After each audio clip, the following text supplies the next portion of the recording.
Hi అండి.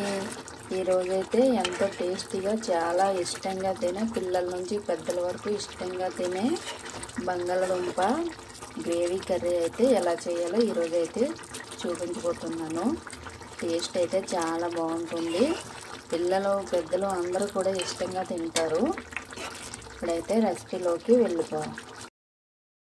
బంగాళదుంప curry కోసం అయితే బంగాళదుంపలను ఇలా సగానికి కట్ చేసుకొని కుక్కర్లో అయితే 2 విజిల్స్ అయితే వేయించుకున్నాను. ఇప్పుడైతే పొట్టంతా ఒలిచేసి చిన్న ముక్కలుగా కట్ చేసుకోవాలి.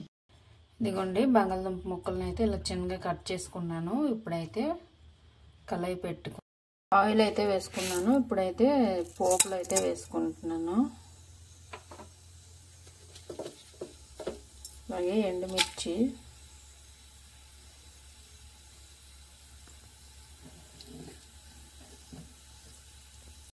ఇప్పుడైతే ఉల్లిపాయలు,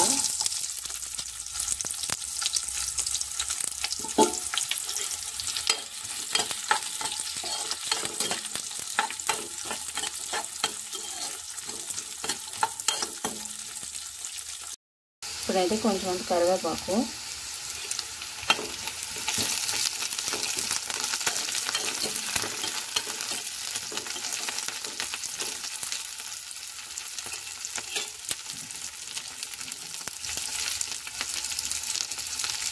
ఇప్పుడైతే దంచుకున్న అల్లం వెల్లుల్లి,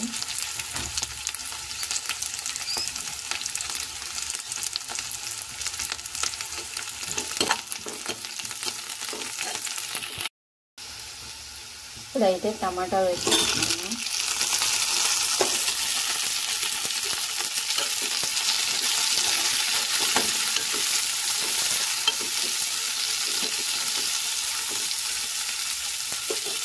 ఇప్పుడైతే మూత పెట్టుకొని మగ్గించుకోవాలి.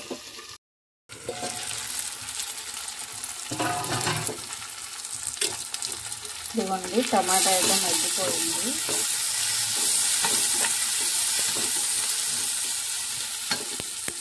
ఇప్పుడైతే ఇందులో నేను బిర్యానీ స్పైసెస్, ఒక ఉల్లిపాయ మెత్తగా అయితే పేస్ట్ చేసుకున్నాను. చెక్క, లవంగాలు, యాలకులు, తర్వాత బిర్యానీ స్పైసెస్ అండి. ఇది కూడా ఇందులో వేసేస్తున్నా.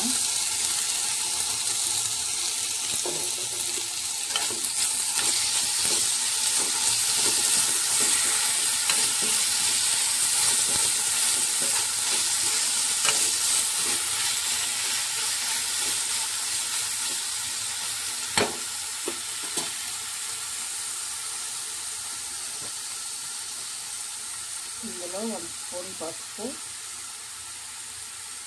1 స్పూన్ కారం, 1 స్పూన్ గరం మసాలా పౌడర్, రుచికి సరిపడా ఉప్పు, ఇంకా ఒకసారి కలుపుకుందాం.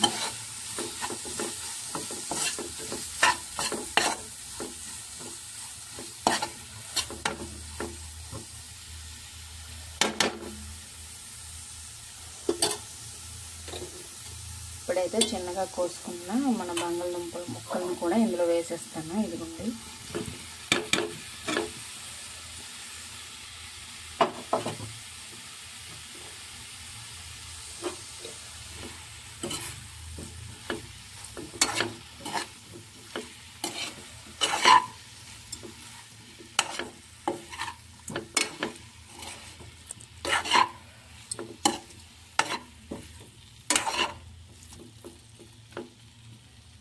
అయితే తగినన్ని వాటర్ అయితే పోసుకుంటున్నాను.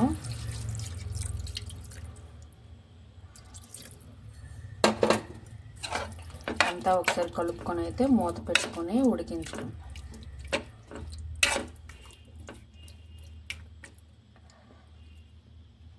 ఇప్పుడైతే మూత పెట్టుకొని ఉడికిస్తాను. ఇదిగోండి మన కర్రీ అయితే రెడీ అయిపోయింది. బంగాళదుంప గ్రేవీ కర్రీ అయితే రెడీ అయిపోయింది. ఈ వాటర్ అయితే ఉండాలండి. రైస్లో కలుపుకోవడానికి చాలా బాగుంటుంది. టేస్టీ బంగాళదుంప కర్రీ అయితే రెడీ అయిపోయింది. ప్లీజ్ మా ఛానల్ని అయితే సబ్స్క్రైబ్ చేసుకోండి.